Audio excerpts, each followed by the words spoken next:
One day ফরম্যাটে ভালো খেলা আর আফগানিস্তানের সাথে অতীত রেকর্ড অনেকটাই আত্মবিশ্বাসী রেখেছিল বাংলাদেশ ক্রিকেট দলকে, কিন্তু টাইগারদের ওপর দিয়ে এমন এক ঝড় বইছে যেখানে টেস্ট টি-20 তো দূরে থাক, ওয়ানডে ফরম্যাটেই সুবিধা করতে পারছে না দলটি। সব দিকের ভরাডুবিতে হতাশ ভক্তরাও।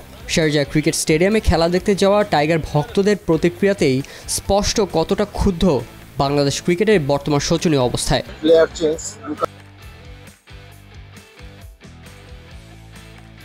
10-12টা রান করা ভালো উচিত ছিল। যদি মাহমুদুল্লাহ যদি সেঞ্চুরিটা করতে পারতো তাহলে আরো আগে করতে পারলে কিন্তু আমরা আরো জিততে পারতাম। ব্যাটিং ব্যর্থতা যেটা বিগত 2টি ম্যাচ ধরে একই রকম ব্যর্থতা ফল ডাউন করতেছে। আপনি যদি দেখেন, যদি ওপেনিং একটা পার্টনারশিপ তারা ভালো খেলে, মিডল অর্ডারে গিয়ে তারা ফেল করে, মিডল অর্ডার ভালো খেললে তখন লোয়ার অর্ডারে গিয়ে ফেল করে। খেলাটা হারাতে মন খারাপ হয়েছে, এমনিতে কোনো মন খারাপ না, খেলা খুব ভালো করছে।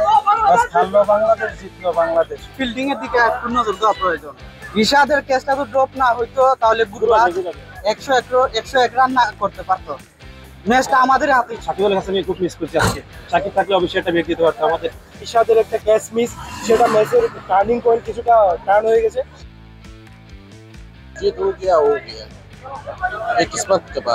ফিল্ডিং এর মধ্যে আর ব্যাটিং এর মধ্যে বেশি কাজ করা দরকার। রান করতে পারতো 270 প্লাস বা 280 এরকম করতে পারতো, করলে হয়তো আমাদের জিতার আশা থাকতো।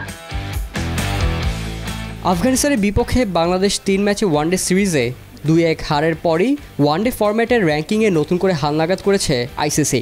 সিরিজ হারার পর 8-এ থাকা বাংলাদেশ নেমে গিয়েছে 9ম স্থানে, আর 8ম স্থানে উঠে এসেছে আফগানরা। অথচ 2022 সালে বাংলাদেশে আফগানিস্তান ওয়ানডে সিরিজ খেলতে নেমেছিল 3 ধাপ পিছিয়ে থেকে।